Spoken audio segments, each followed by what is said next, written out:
जूतेपुरी नाम का एक गांव था जहां के लोग जूते और चप्पल नहीं पहनते थे। जब भी कोई जूता पहनने की कोशिश करता तो उसके जूते अपने आप फट जाते। यह बात शहर में रहने वाले रोहित को पता चलती है, जो एक न्यूज़ रिपोर्टर का काम किया करता था।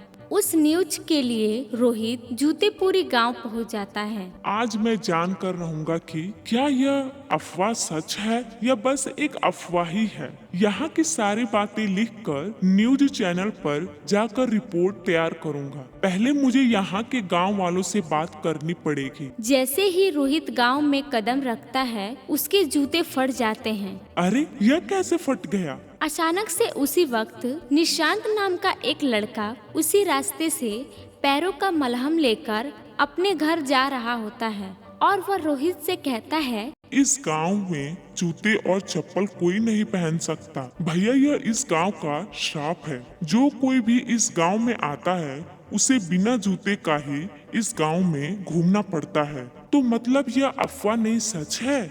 इन गांव वालों ने तो काफी तकलीफे वाले दिन देखे होंगे। हाँ, यह गांव में तो तीसरे दिन किसी के पैरों में कुछ न कुछ तकलीफें होती रहती हैं। मैं खुद अपनी माँ के पैरों के लिए मलहम लेकर जा रहा हूँ। निशांत उस रिपोर्टर रोहित को अपने घर लेकर जाता है और अपनी माँ से मिलवाता है और रोहित निशांत की माँ से इस गांव के श्राप के बारे में पूछता है। माँ जी आप ठीक तो है ना? अब बताओ बेटा, सारे गांव वालों को एक बार इस दर्द से गुजरना पड़ता है। इस तपती धूप से हमारे पैर जल जाते हैं। माँ जी क्या आप मुझे इस गांव के श्राप के बारे में बता सकती हैं? बेटा यह तो मुझे नहीं पता। जब से मैं पैदा हुई हूँ यहाँ सब ऐसा ही चलता आ रहा है, मगर मैंने सुना है कि इस गांव के पहाड़ पर एक गुफा है जिसके अंदर एक साधु है। शायद उन्हें इस श्राप के बारे में जरूर कुछ पता होगा। माँ जी आप चिंता मत कीजिए, मैं पूरी कोशिश करूँगा इस गांव को श्राप से बाहर निकालने की। तुम्हारा बहुत बहुत शुक्रिया बेटा। रोहित गांव के उस पहाड़ी की तरफ निकल जाता है। वहां जाते ही उसे एक बड़ी गुफा मिलती है जिसमें एक साधु अपने ध्यान में लगे हुए थे। रोहित उन्हें देखकर कहता है, साधु महाराज मैं रोहित हूँ जो शहर से इस गांव में इसीलिए आया था क्योंकि उसे जूते के श्राप के बारे में कुछ लिखना था, पर मुझे इस गांव को इस श्राप से मुक्त कराना है। साधु जी अपने आंखें खोलते हैं और कहते हैं, मैंने तुम्हारी बातें सुनी है बेटा। कहाँ तुम इस गांव को इस श्राप से क्यों छुड़ाना चाहते हो? तुम तो सिर्फ यहाँ की बातें लिखने आए थे। नहीं साधु महाराज, आया तो उसी लिए था, मगर जब मैंने निशांत और उसकी माँ से मिला तब मुझे श्राप से जूझ रहे लोगों का दर्द समझ में आया। इसीलिए मैं आपसे श्राप के बारे में जानने के लिए आया हूँ ताकि मैं श्राप को तोड़ सकूं। ठीक है, अगर यह बात है तो इसके पीछे की कहानी मैं तुम्हें बताता हूँ जो फिलहाल इन गांव वालों में से किसी को नहीं पता, मगर तुम इस गांव के बाहर के हो इसलिए यह कहानी तुम जान सकते हो। बहुत पुरानी बात है जब मेरे पूर्वज प्रेमदास जी। सुनिए, कृपा करके आज मुझे अपनी कोठी में रहने के लिए थोड़ी जगह दे दीजिए। मैं अपने साथ कोई वस्तु नहीं रखता, इसी वजह से मैं आपके घर में ज्यादा जगह नहीं लूँगा। नहीं नहीं, मैं आपको अपने घर में नहीं रख सकता, कहीं और जाइए। जी कोई बात नहीं, मैं कहीं और चला जाऊँगा। प्रेमदास ने हर दरवाजा खटखटाया, यहाँ तक कि किसी ने भी अपने घर में शरण नहीं दी।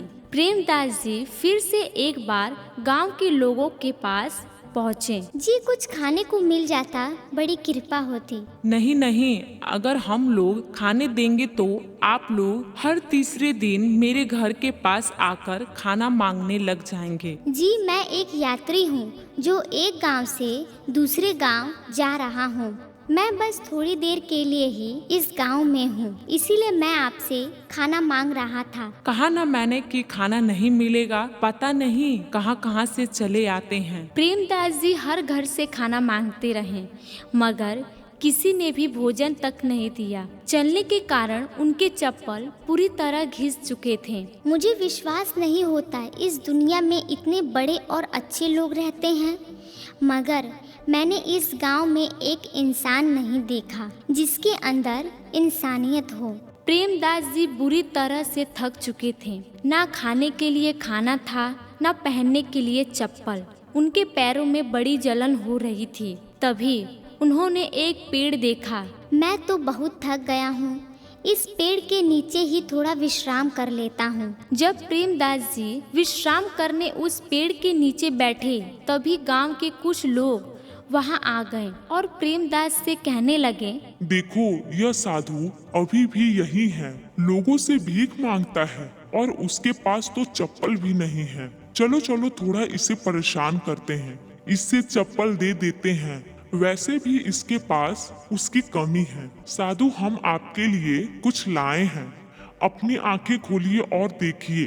प्रेमदास जी जब नींद से उठते हैं तो देखते हैं कि वहाँ पर दो अलग अलग जोड़ी चप्पल उनके पास पड़ी होती है। यह लीजिए चप्पल, यह आपके पैरों के लिए एकदम ठीक रहेगा और हमारे गांव वालों का मनोरंजन भी हो जाएगा। तुम लोग मदद नहीं करते, वो अपने आप में ही एक गलत बात है, मगर एक साधु को इस तरह परेशान कर रहे हो। क्या तुम लोगों को ईश्वर से डर नहीं लगता? जाओ, तुम सबको मैं श्राप देता हूँ। जिस तरह मेरे पैर बिना चप्पल के रह गए, उसी तरह तुम्हारे पैर भी हमेशा बिना चप्पल के रहेंगे। हमें माफ कर दीजिए, हमसे बहुत बड़ी गलती हो गई। हमें ऐसा नहीं करना चाहिए था। यही कारण है इस गांव के श्राप का। साधु जी मुझे बताइए कि हम इस श्राप को कैसे तोड़ सकते हैं। गांव वालों को मिलकर 3 सोने के जूते बनाने होंगे और इस पहाड़ की चोटी पर जाकर उन्हें रखना होगा और इस गांव के 3 साधुओं को प्रधान के हाथों से सोने के चप्पल बनाकर देने होंगे। तब जाकर यह श्राप खत्म होगा और इस गांव में फिर जूतों की बारिश होगी। जी मैं अभी जाकर गांव वालों और प्रधान से मिलता हूँ और उन्हें यह बात बताता हूँ। रोहित पहाड़ से नीचे उतरकर प्रधान के घर पहुँचता है। प्रधान जी आपसे मिलकर मुझे बहुत खुशी हुई। शुक्रिया। मैं एक रिपोर्टर हूँ, मुझे गांव के इस जूते के श्राप के बारे में आपसे बात करनी थी। अच्छा, कहिए क्या कहना था। रोहित प्रधान को सारी बात बताता है जो उसने साधु से सुनी थी। तो यह बात है, मगर इस जूते के श्राप को इस गांव से निकालना है। तो हमें 3 साधुओं को सोने के चप्पल बनाकर उन्हें देने होंगे और 3 सोने के जूते बनाकर पहाड़ की चोटी पर जाकर रखना होगा। प्रधान जी गांव में बैठक बुलाते हैं और उन्हें सारी बात बताते हैं और गांव वाले उनका साथ देने के लिए तैयार हो जाते हैं। मगर उनके ही बीच एक पाड़ू नाम का व्यक्ति था। मगर इसकी क्या गारंटी है कि यह श्राप टूट जाएगा? क्या पता कि अगर हम सोने के जूते बना लें और पहाड़ की चोटी पर जाकर उसे रख दें तो यह शहरी आदमी बाद में आकर उसे चुरा ले। गांव वाले पाड़ू के साथ मिलना शुरू कर देते हैं, जिसे देखकर रोहित पाड़ू और गांव वालों से कहता है, सबूत जरूर मिलेगा। जब आप सोने के जूते और सोने के चप्पल पहाड़ और 3 साधुओं को दे देंगे तब उस वक्त जादुई जूते की बारिश होगी। मगर ऐसा नहीं हुआ तो मैं खुद ही सोने की कीमत की भरपाई करूंगा। यह सुनकर सारे गांव वाले उसकी बात मान लेते हैं और 3 सोने के जूते बनाकर पहाड़ की चोटी पर रख देते हैं और 3 सोने के चप्पल बनाकर 3 साधुओं को भी दे देते हैं। और जैसे ही अगली सुबह होती है, पूरे गांव में जूते की बारिश होने लगती है। तुम्हारी बहुत बहुत शुक्रिया रोहित। अगर तुम ना होते तो शायद हमें आज का चमत्कारी दिन देखने को नहीं मिलता और यह श्राप इस गांव से भी नहीं जाता। अरे इसकी कोई जरूरत नहीं। प्रधान जी बस ध्यान रखिएगा कि साधु को परेशान नहीं कीजिएगा। मुझे माफ कर देना रोहित कि शुरुआत में मैंने तो तुम पर भी शक किया। बस सब खुश तो मैं खुश। अब जाकर मैं अपनी रिपोर्ट लिखूंगा। रोहित अपने शहर निकल जाता है और गांव का श्राप भी टूट जाता है। सास लाई शहर की बहू। गुटकेपुर गांव में शकुंतला अपने बेटे रितेश के साथ रहती थी। रितेश की अब शादी की उम्र हो चुकी थी। शकुंतला उसके लिए लड़की ढूंढने की तैयारी शुरू कर रही थी, लेकिन शकुंतला की ख्वाहिश थोड़ी ज्यादा थी। रितेश बेटा, मैंने सोच लिया है, मैं तो तेरे लिए शहर की बहू लाऊंगी। लेकिन माँ ये सब। बेटा तू चिंता मत कर, बस तू मंडप पे बैठने की तैयारी कर। बहुत इतराती है ना सब आसपास की गांव की औरतें कि मेरी बहू तो ऐसी है वैसी है। मैं दिखाऊंगी, अब देखना मैं अपनी इज्जत बढ़ाने के लिए कैसे लाती हूँ शहर की बहू। ठीक है माँ, आप शहर के बहू लाओगे कहाँ से? अरे कविता है ना, मेरी बचपन की सहेली, यहीं पर रहती थी इसी गांव में।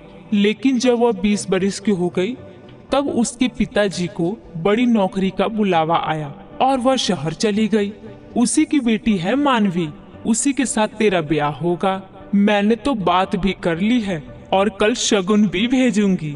बचपन की सहेलियां शकुंतला और कविता एक दूसरे से मिलती हैं और दोनों आपसी सहमति से रितेश और मानवी का रिश्ता पक्का कर देते हैं और चंद दिनों में रस्मों रिवाजों से उन दोनों की शादी भी हो जाती है।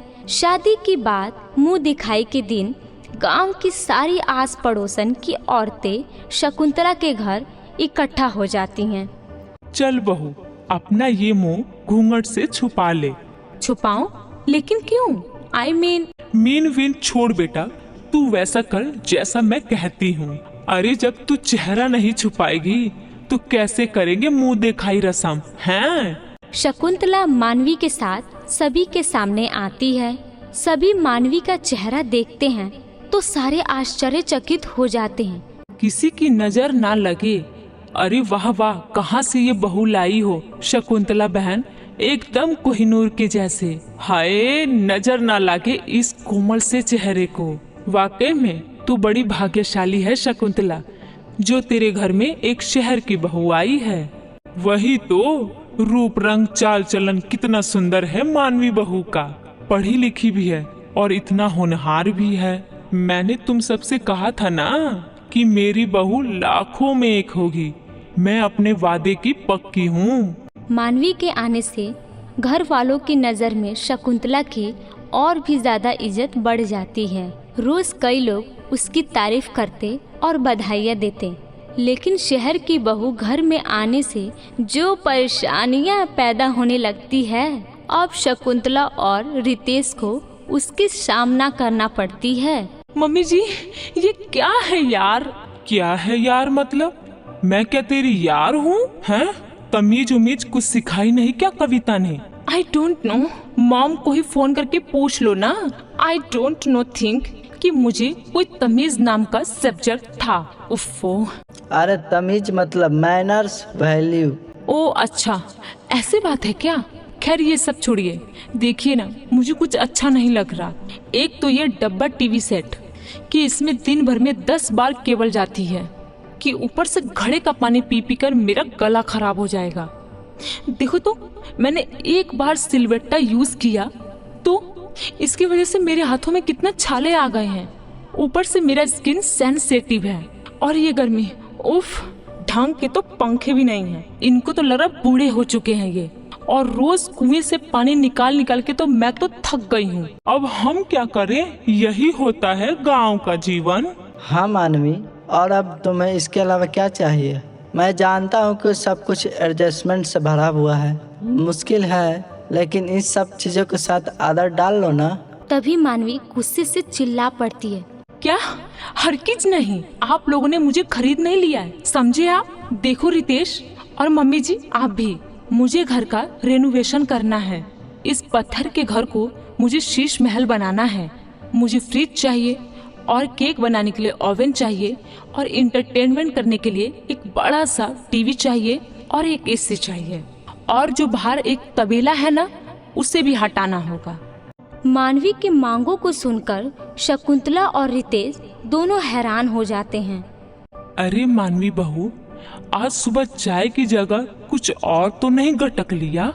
ये कैसी बहकी हुई बातें कर रही है? अरे जो ये तेरी मांगे है ना, इसे हम कैसे पूरा कर सकते हैं? ना, हमसे ना हो पाएगा। अरे ऐसे कैसे नहीं होगा, आपको करना ही होगा। जमीन बेच दो, गहने बेच दो, जो करना है करो। मुझे इस खट्टारा लाइफ को अच्छी और क्लासिक लाइफ बनाना है। अगर ऐसा नहीं हुआ ना तो मैं मायके चली जाऊंगी। अरे नहीं, ऐसा मत करो, मैं इंतजाम कर रहा हूँ, तुम बस थोड़ा सा वक्त दे दो। Okay, I remember. लेकिन ये थोड़ा वक्त ना ज्यादा वक्त हुआ ना तो इसका अंजाम बुरा होगा, तो देख लेना।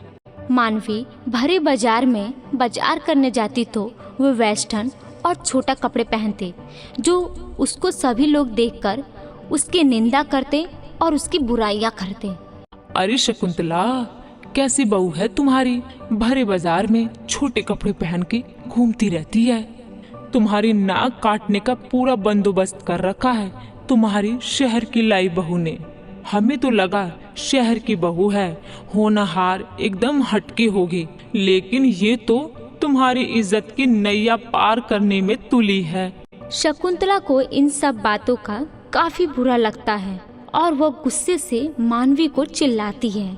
मानवी बहू, तुम्हारी अकल क्या घास चरने गई है? अरे माना कि शहर की लड़की हो, लेकिन थोड़ा तो इज्जत रखती मेरा और अपने पति का। आपने तो बड़ा मान सम्मान किया है मेरे मांगों का। रितेश, क्या हुआ? तुम्हारा इंतजाम हुआ कि नहीं अब तक? कि लगता है कि 7 जन्म के बाद ही होगा। ब्लडी इडियट पीपल, गांव में ही धस के रह जाएंगे। गांव के लोग ना गांव में ही धस के रह जाएंगे। और रही मेरे छोटे कपड़े पहनने की, तो गलती गांव वालों के नजरिए में है, मुझ में नहीं। मेरा जो मन करेगा, जैसा करेगा, मैं वैसा ही करूंगी। ना तो आप मुझे रोक सकती हो और ना मैं कभी अपने आप को रोकूंगी। You get it. मानवी अकड़ दिखाकर अपने कमरे में चली जाती है। शकुंतला और रितेश चिंताग्रस्त होकर एक दूसरे को देखते हैं। क्या सोच कर लाई थी इस कलमोही को? क्या सोचा था क्या से क्या हो रहा है? दिन प्रतिदिन मेरे सर का पारा हाई करती रहती है। मैं भी तंग आ चुका हूँ, इस दलदल से कैसे बाहर निकलूं माँ? अब तो एक ही है उपाय बेटा। दिन पे दिन मानवी धीरे धीरे पूरे घर को बर्बाद करने लगती है और कलेश के सिवा और कुछ नहीं करती है। एक दिन अचानक से शकुंतला और रितेश मानवी के सामने एक पेपर रखते हैं। अरे ये क्या? ये कैसे पेपर है? कहीं जमीन मेरे नाम नहीं न कर रहे हो? आई न्यो, भले आप लोग गांव के हो, पैसा तो जम के भरा होगा आप लोग की तिजोरी में। वेल, अपनी प्रॉपर्टी मेरे नाम करने के लिए तो thank you so much Ritesh and mummy ji. अरे बैल बुद्धि, जरा कागज को हाथ में उठाकर तो देख ले, खड़े खड़े ही ख्याली पुलाव पका रही है। जब मानवी कागज को अपने हाथों में उठाती है तब वह देखती है कि वह तो तलाक के कागज हैं। अरे ये क्या? ये तो तलाक के कागज हैं। रितेश, क्या तुम मुझे तलाक दे रहे हो? हाँ मानवी, मुझे तुम्हारे साथ और नहीं रहना। तुम माँ की सहेली की बेटी थी। अरे जरा तो मान मर्यादा का पालन कर लेती, शहरी अंदाज में गांव की दुनिया को अपना बसेरा बना लेती। नहीं, तुमने वैसा नहीं किया। उल्टा तुम तो हमारे जमीन के पीछे और स्टैंडर्ड ऑफ लिविंग के बलबूते हमें ब्लैकमेल करने लगी। पता नहीं क्या हो गया था मेरे दिमाग को, जो मैंने तुम्हें अपनी बहू बनाने को सोचा, लेकिन नहीं, आज तुमने मुझे सीख दे ही दी। चाहे वो गांव की हो या शहर की, जो लड़की अपने से बड़ों को प्यार और इज्जत देती है, वही बहू सर्वगुण संपन्न होती है। व्हाटएवर। अच्छा है, मुझे भी बोर हो रहा था यहाँ पर। अब तो मैं डायरेक्टली NRI से शादी करूंगी। लाओ पेपर लाओ। मानवी साइन कर देती है और इस प्रकार सास को अपने गलत सोच का एहसास हो जाता है और आगे जाकर रितेश की शादी एक गांव की सुशील लड़की से शादी होती है और वह अपना सुखी संसार गुजारने लगते हैं।